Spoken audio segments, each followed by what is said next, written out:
Hi, hello dear friends, வணக்கம். Welcome to Sai சமையல். வீடியோவில் இன்றைக்கி நம்ம இட்லி மாவு ரொம்பவே ஃபாஸ்ட்டாகவும் ரொம்பவே ஈஸியாகவும் எப்படி பண்ணலாம் அப்படிங்கிறது பார்க்கலாம்.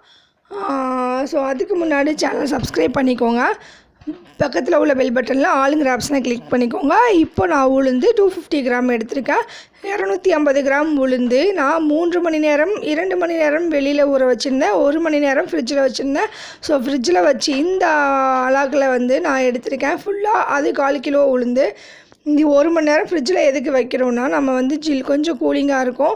அப்போ நம்ம அரைக்கும்போது மிஷின் சூடாகும், அது இல்லாமல் இருக்கிறதுக்காகவும் நல்லா பொங்கி வரும் மாவு, அதுக்காகவும் தான். ஸோ நம்ம ஃபிட் பண்ணிக்கலாம். கிரைண்டர் நல்லா வாஷ் பண்ணிவிட்டு அது மேலே கல்லை எடுத்து வச்சுக்கிடுங்க. அதுக்கு மேலே ஹெட்டு மறக்காமல் மாட்டிடுங்க. நான் ஹெட்டு மாட்டாமல் ஃபஸ்ட் டைமில் 2 தடவை அரைச்சிருக்கேன். ஸோ அப்போ எனக்கு தெரியாது, ஸ்டார்டிங்கில் புதுசில் எனக்கு சரியாக தெரியல. ஸோ நீங்கள் அந்த மிஸ்டேக் எதுவும் பண்ணிடாதீங்க. அதுக்காக தான் அந்த வீடியோ மெயினாக நான் ஷேர் பண்ணிக்கிறேன் உங்களோட. ஸோ இது இப்போ எல்லாமே நம்ம ஃபிக்ஸ் பண்ணிட்டோம். இப்போ நம்ம ஊற வச்சுருந்தா அந்த உளுந்து நான் கிட்டத்தட்ட ஒரு 1.5 கிளாஸ் தண்ணி சேர்த்துருந்தேன். உளுந்து மூழ்கிற அளவு தண்ணி தான். ஸோ அந்த தண்ணியோடு நான் சேர்த்துக்கிறேன். இது கூட நான் 1 ஸ்பூன் வெந்தயம் சேர்த்து ஊற வச்சுருந்தேன். ஸோ நீங்கள் வெந்தயம் போட்டு ஊற வச்சாலும் ஓகே தான், இல்லை உங்கள் ஸ்கிப் பண்ணிக்கோங்க.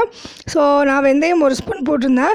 அந்த உளுந்து தண்ணியோடையே நான் இப்போ அரைச்சிட்ருக்கேன். ஸோ இப்போ இது கொஞ்சம் கட்டியாக இருக்கிறதுனால சைடில் உளுந்து கொஞ்சம் அரைப்படாமல் இருக்கும். அதை நம்ம கை வச்சு எடுத்து விட்டுக்கலாம். இந்த ஓரங்கள்லாம் உளுந்து ஒட்டிகிட்டு இருக்கும். ஸோ அதை நம்ம கைப்பட எடுத்து விட்டிங்கன்னா அதுவும் சேர்ந்து நல்லா நைஸாக அரைச்சி வரும்.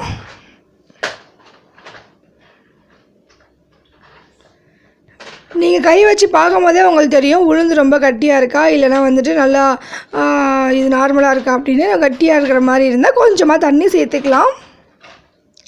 ஸோ இந்த மாதிரி சேர்த்துக்கோங்க. ரொம்ப அதிகமாக எடுத்து ஊற்றிடாதீங்க, தண்ணி ஆகிடும் உளுந்து. அப்போ இட்லி வராது, தோசை தான் வரும். ஸோ இட்லி வேணும்னா நம்ம லைட்டாக தண்ணி தெளித்து சேர்த்துக்கலாம். ஸோ தண்ணி இந்த மாதிரி லேசாக லைட்டாக ஊற்றிக்கோங்க, இல்லை தெளித்து கூட விடுங்க. பாருங்கள், மாவு நல்லா பொங்கி வந்திருக்கு. ஸோ இப்போவும் நீங்கள் கொஞ்சமாக கை வச்சு பாருங்கள். கட்டியாக இருக்கிற மாதிரி இருந்தால் கொஞ்சமாக தண்ணி சேர்த்துக்கோங்க. நான் கொஞ்சமாக தண்ணி மறுபடியும் சேர்த்துக்கிட்டேன். எனக்கு கொஞ்சம் லைட்டாக கட்டியாக இருக்கிற மாதிரி இருக்குது.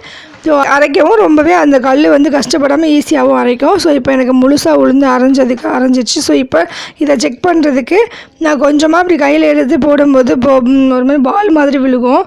ஸோ இந்த மாதிரி விழுந்தால் உளுந்து கரெக்டான மெத்தடில் நம்ம அரைச்சிருக்கோங்கிறது கன்ஃபார்ம் பண்ணிக்கலாம். ஸோ உங்களுக்கு இதில் கன்ஃபியூஸாக இருந்ததுன்னா நீங்கள் கரெக்டாக உளுந்து போட்டதுலேருந்து ஒரு 45 நிமிஷத்துக்கு அரைச்சிக்கோங்க. 45 நிமிஷம் உளுந்து அரைச்சாலே போதும், நல்லாவே உளுந்து அரைப்படும். ஸோ இந்த மாதிரி ஃபுல்லாத்தையும் நம்ம எடுத்துடலாம். இப்போ அரிசி நான் கிட்டத்தட்ட 2 கிலோ 1.5 கிலோலேருந்து 2 கிலோ எடுத்திருக்கேன். 1/4 கிலோ உளுந்துக்கு 1.5 கிலோலேருந்து 2 கிலோக்குள்ளே நம்ம எடுத்துக்கலாம். அந்த அளவுக்குள்ள நான் 6 to 7 எடுத்திருக்கேன். ஸோ நம்ம இட்லி அரிசியை நான் ஒரு 8 மணி நேரம் நைட்டே ஊற வச்சுருந்தேன். உளுந்து அரைச்சதுக்கப்புறமா அது கூட தண்ணி 2 கிளாஸ் சேர்த்ததுக்கப்புறமா போடுங்க அரிசி. தண்ணி ஃபஸ்ட்டு அரிசி போடுறதுக்கு முன்னாடி தண்ணி சேர்த்துருங்க. 2 கிளாஸ் தண்ணி சேர்த்ததுக்கப்புறமா அரிசி போட்டுக்கோங்க. நம்ம அரிசி போட்டுட்டு தண்ணி ஊற்றினா அந்த கல்லுக்குள்ளே போய் நின்றுட்டு கல் ஸ்டக்காகி நின்றுடும். ஸோ அதனால தான் நம்ம அரிசி போடும்போது கொஞ்சம் பார்த்து போடுங்க. தண்ணி ஃபஸ்ட்டு சேர்த்துட்டு அதுக்கப்புறமா அரிசி போட்டுக்கலாம். கொஞ்சமாக அரிசி போட்டு தண்ணி ஓட விட்டு தண்ணி சேர்த்துக்கோங்க. கொஞ்சம் அரிசி போடுங்க, அப்புறம் ஓட விடுங்க. அரைஞ்சதுக்கப்புறமா கொஞ்சமாக தண்ணி ஊற்றி கொஞ்சமாக அரிசி போட்டுக்கோங்க. ஸோ அந்த மாதிரி இது ஸ்டெப் பை ஸ்டெப்பாக நீங்கள் பண்ணிக்கோங்க. கொஞ்சம் அரிசி போடுங்க, ஓட விடுங்க, கொஞ்சம் தண்ணி ஊற்றுங்க. ஸோ நம்ம அரிசி நல்லா அரைப்பட்டுருச்சுங்கிறத செக் பண்ணுறது என்னென்னா, ரவைக்கும் நைஸாக ஒரு மாதிரி ரொம்ப நைஸாக அரைச்சிட்டிங்கன்னா களி மாதிரி போயிடும். ஸோ களி மாதிரி ரொம்ப நைஸாக அரைச்சிடாமல் அதுக்கு முன்னாடி இருக்கிற பதத்தில், அதாவது ரவைக்கு அடுத்த ஸ்டேஜில் ரவை மாதிரியும் நீங்கள் இருக்கக்கூடாது. ஒரு மாதிரி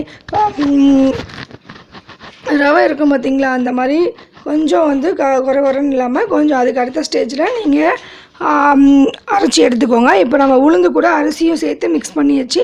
நம்ம உளுந்து மாவு மேலே இருக்கும், அரிசி எல்லாமே அடியில் போயிடும். ஸோ அதில் எல்லாத்தையும் நம்ம கைப்பட நல்லா மிக்ஸ் பண்ணி விடுங்க.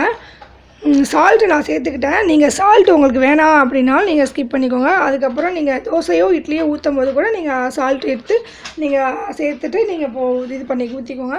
ஸோ நான் வந்து எனக்கு புளிக்காது, என்னோடய மாவு வந்து புளிக்காது. ஸோ அதனால் நான் சால்ட்டு சேர்த்துட்டு நான் மிக்ஸ் பண்ணிக்கிறேன். ஸோ இந்த மாதிரி நம்ம அடியில் வந்து அரிசி அடியில் இருக்கும், அந்த அடியில் உள்ள அரிசியெல்லாம் எடுத்து மொத்தமாக நல்லா கலந்து விட்டுக்கோங்க. இப்போ நம்ம மூடி ஒரு 3 to 4 மணி நேரம் வெளியில் வச்சுருந்துட்டு அப்புறமா நான் ஃப்ரிட்ஜுக்குள்ளே எடுத்து வச்சுருவேன்.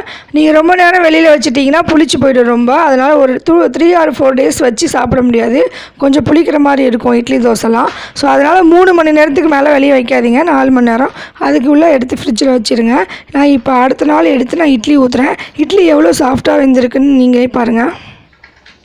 நான் வந்து சொல்கிற இந்த மெத்தடை நீங்கள் ஃபாலோ பண்ணாலே போதும், உங்களுக்கு இட்லி ரொம்பவே நல்லாவும் சாஃப்டாகவும் வரும். எனக்கு இட்லி ரொம்ப பிடிக்கும். ஸோ எனக்கு மாவு அதிகமாக வேணும். நான் டெய்லி இட்லி இல்லாமல் என்னால் சாப்பிட முடியாது. ஸோ என்ன மாதிரி இட்லி பிரியர்கள் வந்துட்டு அவங்களுக்காக இந்த வீடியோ பாருங்கள். இட்லி சூப்பராக வந்துருச்சு. நான் உங்களுக்கு எடுத்து கூட காமிக்கிறேன். இட்லி ரொம்பவே சூப்பராக, கலர் எதுவும் சேஞ்ச் ஆகலை, நல்லா ஒயிட்டாக தான் இருக்குது. இட்லி ரொம்ப சாஃப்டாக இருக்குது. நான் இட்லி வந்துட்டு இந்த மாதிரி இட்லி சாஃப்டாக இருந்தால் நான் எத்தனை இட்லி வேணாலும் சாப்பிட்டுட்டே இருப்பேன். ஸோ என்ன மாதிரி இட்லி பிரியர்கள் கண்டிப்பாக வந்துட்டு உங்களுக்கு கடையில் வாங்கி இட்லி மாவு வாங்கி வீட்டில் செய்கிறதுக்கு நம்மளால் முடியாது. ஸோ இந்த மாதிரி ஈஸியாக நீங்கள் வந்துட்டு இட்லி மாவு அரைச்சிக்கோங்க. தேங்க்யூ. வீடியோ பிடிச்சிருந்தா சப்ஸ்கிரைப்